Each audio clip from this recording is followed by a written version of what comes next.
নমস্কার বন্ধুরা, কৃষি সুরক্ষা চ্যানেলে আপনাদের সবাইকে স্বাগত।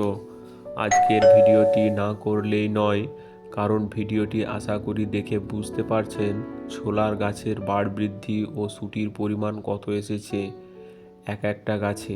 তাই ছোলার ফলন বাড়াতে শুধু বীজ বুনলেই হয় না, তার প্রয়োজন সঠিক পুষ্টি ব্যবস্থাপনা এবং আধুনিক পরিচর্যা। আজকের আমরা ধাপে ধাপে জানাবো ছোলার ক্ষেতে ফুল ফল ভরিয়ে তুলবেন কিভাবে। বপনের আগে বীজ শোধন করা বাধ্যতামূলক, সেটা রাইজোবিয়াম এবং ফসফরাস বা ফসফেট সলিউলাইজিং ব্যাকটেরিয়া কালচার ব্যবহার করতে হবে। 1 কেজি বীজের জন্য 20 থেকে 30 গ্রাম কালচারের গুঁড়ো ভাতের ফ্যানে মাখিয়ে ছায়ায় শুকিয়ে বপন করতে হবে। রাইজোবিয়াম গাছের শিকড়ে নাইট্রোজেনের গুটি তৈরি করে ইউরিয়া সারের খরচ কমায় এবং পিএসবি মাটিতে জমে থাকা ফসফরাসকে গলিয়ে গাছের গ্রহণযোগ্য করে তোলে। এর পরবর্তীতে খুবই গুরুত্বপূর্ণ বিষয়, ছিটিয়ে বোনার বদলে সারিবদ্ধভাবে বপন ভীষণ জরুরি। সারি থেকে সারির দূরত্ব 25 সেন্টিমিটার এবং গাছ থেকে গাছের দূরত্ব 10 সেন্টিমিটার রাখা দরকার।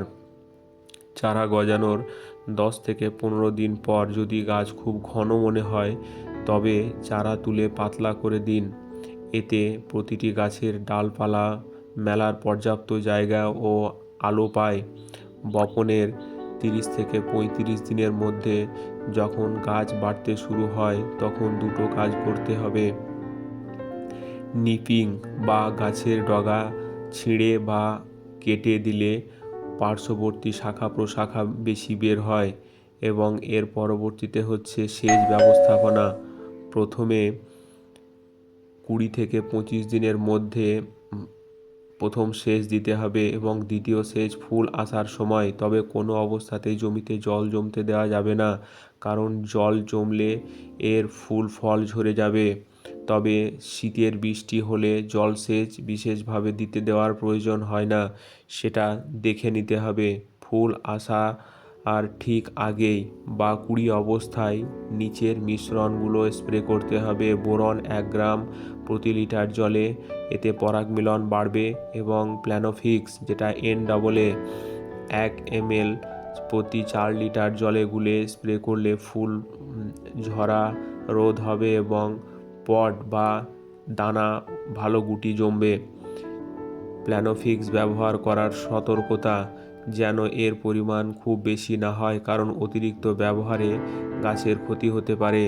জমি তৈরির সময় 20 থেকে 25 কেজি সিঙ্গেল সুপার ফসফেট এবং 1.5 থেকে 2 কেজি জিঙ্ক সালফেট অবশ্যই প্রয়োগ করুন। এটি গাছের কাঠামো মজবুত করে এবং গাছকে হলুদ হওয়ার থেকে বাঁচায়। পোকার মধ্যে ফল ছিদ্রকারী পোকা সবচেয়ে বেশি ক্ষতি করে, তাই প্রয়োজন অনুযায়ী এমামেকটিন, বেনজয়েট বা স্পাইনোসেট ব্যবহার করতে পারেন। বন্ধুরা, এই পদ্ধতি মেনে চললে আপনার ছোলার ফলন কমপক্ষে 30 থেকে 40% বৃদ্ধি পাবে। মনে রাখবেন, সঠিক সময় সঠিক সার প্রয়োগেই চাষে সাফল্যের চাবিকাঠি। ভিডিওটি ভালো লাগলে শেয়ার করুন এবং পরবর্তী আপডেটের জন্য আমাদের চ্যানেলটি সাবস্ক্রাইব করে সাথে থাকুন। ধন্যবাদ সবাইকে।